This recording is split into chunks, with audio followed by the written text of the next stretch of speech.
नमो बुद्धाय जय भीम साथियों। आज हमारे पास एक जो स्पेशल टॉपिक है वो है कि क्या बौद्ध धर्म में जातियाँ होती थी या अभी क्या सिचुएशन है। हम लोग जैसे बौद्धिस्ट हैं तो हम मैं अपने बारे में बताना चाहूँ कि हमारी जो हम लोग ऐसे रूल्स है 1992 का, उसके अनुसार भारत सरकार ने भी वही माना है कि बौद्ध धर्म में जातियाँ नहीं होती हैं, क्योंकि हम लोग अल्पसंख्यक बौद्ध में आते हैं और हमारी कैटेगरी ओबीसी एससी एसटी से हम नहीं होते। तो जो भी है हम बौद्धिस्टों की जो पहचान होती है वो सिर्फ एक बौद्ध के रूप में होती है, और बौद्धिस्ट लोग अल्पसंख्यक के रूप में ही माने जाते हैं, जो कि जनरल कैटेगरी के होते हैं। उसके बाद दूसरा ये टॉपिक था कि क्या बौद्ध धर्म में जातियाँ होती हैं कि नहीं होती। तो ये सोचने वाली बात है कि बौद्ध धर्म में जातियाँ नहीं होती हैं। अगर जातियाँ होती तो शुरू से ही होती। अब बाद में जैसे सोचने वाली बात है कि क्या शुरू से क्यों नहीं है, तो क्यों कैसे रहेंगी। हर जगह हर हर धर्म की एक अपनी पहचान होती है। बौद्ध धर्म में शुरू से ही उसकी पहचान जाति विहीन के रूप में होता है, क्योंकि शुरू से ही वहाँ जातियाँ नहीं थी। जैसे अगर कोई व्यक्ति ये बोले कि क्या चर्च में मौलवी होते हैं क्या, तो जस्ट सिमिलर क्वेश्चन है कि भाई, क्योंकि उनकी जो प्रोविजंस हैं, उनके जो रूल्स हैं, उनकी जो आइडियोलॉजी है वो अलग है। तो वो अलग अलग होता है। उसी तरह से सेम चीज़ है कि हमारी आइडियोलॉजी में कभी जाति थी ही नहीं।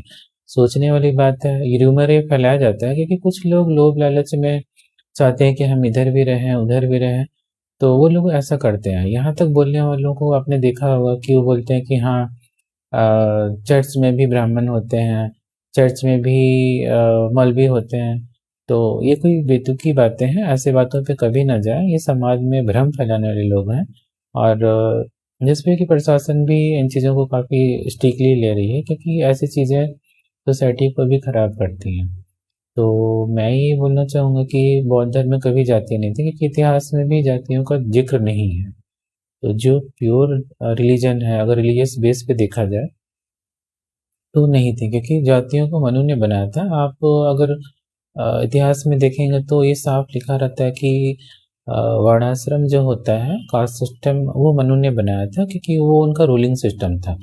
उससे वही चीज़ है कि बौद्ध धर्म में कभी जाति नहीं थी, क्योंकि बौद्धों का जो रूलिंग सिस्टम था वो अलग था। उसमें वो जाति विहीन शुरू से ही था, इसलिए उसमें जातियाँ नहीं थी।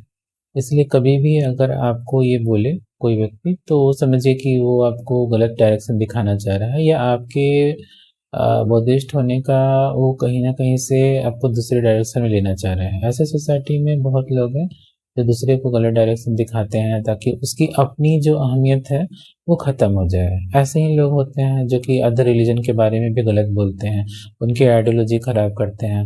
हर रिलीजन का अपना एक पहनावा होता है, तो उस पे भी वो उपहास करते हैं। जैसे बौद्ध धर्म की जो हमारे प्रिस्टली क्लास हैं, वो बनते हैं तो उनका पहनावा अलग होता है। तो वो उन उसी तरह से अदर अदर धर्म में भी होता है। उनके अपने अपने पहनावे हैं, अपना सभ्यता है, प्रार्थना का हमारा तरीका भी सारे धर्मों का अलग अलग होता है। हम किसी एक चीज़ को दूसरे से मिक्स नहीं कर सकते। होता ये है कि कहीं कहीं कुछ लोग हर रिलीजन में बहुत एलीट क्लास भी हैं, बहुत पुअर सेक्शन भी है। तो प्रॉब्लम यही होता है कि मेन जो पुअर सेक्शन है उसको, उस सेक्शन को टारगेट करने के लिए अदर सेक्शन या अदर रिलीजन के जो एलीट क्लास है वो उनके रिलीजन का भी रिलीजियस उपहास करते हैं। मेन कारण यही होता है। अदरवाइज हर रिलीजन का अपना एक आइडियोलॉजी है। अब उस पर कभी नहीं जाएं कि वो व्यक्ति क्या कर रहा है। अगर वो आपके रिलीजन का नहीं है तो समझिए कि वो आपको गलत संदेश देना चाह रहे हैं, और ऐसे लोगों को सोसाइटी में भी और प्रशासनिक रूप में भी दंडित किया जाना चाहिए, क्योंकि किसी व्यक्ति विशेष को ये अधिकार नहीं होता। संविधान के रूल के अनुसार बाबा साहब ने अधिकार नहीं दिया है कि वो किसी भी धर्म के बारे में या उसकी आइडियोलॉजी के बारे में छेड़छाड़ करे, या फिर उसको चेंज करने की कोशिश करे। स्पेशली बौद्ध धर्म के बारे में तो ये शुरू से ही सत्य है, क्योंकि अगर शुरू से भी अगर जातियाँ होती तो सम्राट अशोक के शिलालेख में कहीं तो वर्णन होता कि ये राजा या वो रानियाँ जो हैं वो फलाना कास्ट से बिलोंग करती थी, क्योंकि इतनी अहम बातें क्यों वो मिस करते? जब सारा इतिहास लिखा सकता है तो एक छोटा-सा लाइन क्यों नहीं लिखा सकता? बस मैं यही कहना चाहूँगा। और मैं ताकि कभी भी आप बौद्ध धर्म में जाति सोचे ही ना, क्योंकि ये जाति भी समाज था और बौद्ध धर्म को सिर्फ इसी के चलते बहुत ज़्यादा पॉपुलैरिटी मिली। और ये इसका मूल धर्म है कि बौद्धों में जातियाँ नहीं होती हैं। और ये हमारे बौद्ध धर्म का आइडियोलॉजी भी है और एक तरह से साइंस भी है, क्योंकि देखा जाए तो जहाँ जातियाँ होती हैं वहाँ बहुत ज़्यादा मतभेद होता है। उनको एक दूसरे से क्लेश होता है, एक दूसरे के ऊपर काफ़ी गलत तरह से पेश आने का टेंडेंसी भी बढ़ता है। तो इन चीज़ों को बुद्ध ने कभी मान्यता दिया ही नहीं था, वो हमारे रिलीजन में शुरू से ही नहीं था। यहाँ तक कि बाद के भी राजा हुए उन्होंने कभी भी इन चीज़ों को मान्यताएं नहीं दी, इसीलिए इतिहास में कहीं जिक्र नहीं किया गया। और क्योंकि जब नेचुरली जो चीज़ें बाद में आती हैं जिक्र उसका होता है।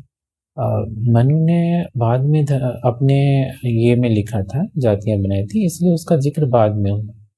ये सोचने वाली बात है, थोड़ा सा सोचें कि जिक्र किसका होता है? जिक्र उसी का होता है जो बाद में होता है।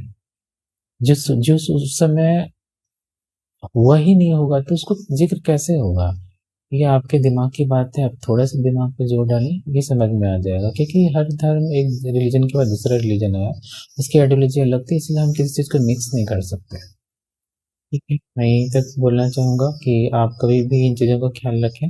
बौद्ध धर्म में न कभी जाति थी और न कहीं आगे भी इसको मान्यता दिया जाएगा। अगर कोई व्यक्ति विशेष किसी और रिलीजन से आता है जो उनके आइडियोलॉजी है उस कास्ट से बिलोंग करता है तो वो अलग बात है। अगर कोई इस्लाम से आएगा, कोई हिंदू से आएगा, कोई सिख से आएगा, तो वो अपनी जातियों के साथ आते हैं, तो उनको भारतीय संविधान को किसी धर्म को मानने का मान्यता देता है, लेकिन वो मूल धर्म में चेंज नहीं कर सकते, उसकी आइडियोलॉजी नहीं बदल सकते। वो उनकी कमजोरियां है, या तो उनको जाति छोड़ के ही आना चाहिए। अगर वो नहीं छोड़ते किसी कारण से, कहीं कहीं रिजर्वेशन की लालच से, या होता है कि लोग ये सोचते हैं कि हाँ सामान्य कैटेगरी में बेनिफिट नहीं है, इस तरह की बातें आती हैं, पौधों को कोई फायदा नहीं है, तो कम से कम या उनके जो संस्कार हैं पुराने, जो रिश्तेदार हैं वो एकदम से कहीं अलग ना हो जाए तो अलग बात है। आप नहीं बदल सकते खुद को, तो कम से कम जिस पवित्रता के चलते धर्म को बनाया गया उसको तो ना खराब करें। वो आपकी कमजोरियों को, अपनी कमजोरियों को धर्म में विलीन करने की कोशिश ना करें। हम बौद्धिस्ट यही कहना चाहेंगे, क्योंकि हमारी अल्पसंख्यकों की भी एक टीम है जाति विहीन बौद्धों की, जो इन चीज़ों पे काम करती है।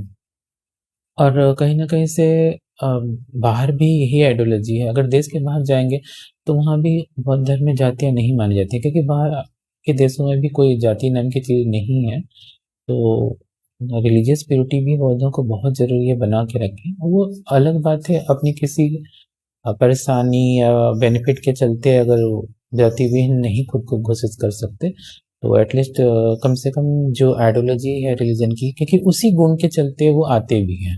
चाहे कोई भी व्यक्ति हो, अगर वो हिंदू धर्म से आता है, उनकी जातियों से, हिंदू धर्म की जातियों से अगर बौद्ध धर्म में आता है, तो कहीं न कहीं से वो उसी गुण के चलते आता है कि क्योंकि ये बौद्ध समाज जो है, बौद्ध धर्म जो है वो जाति विहीन है। तो बस मैं यही कहना चाहूँगा कि बौद्ध धर्म में कभी न जाति थी, न आगे होगी।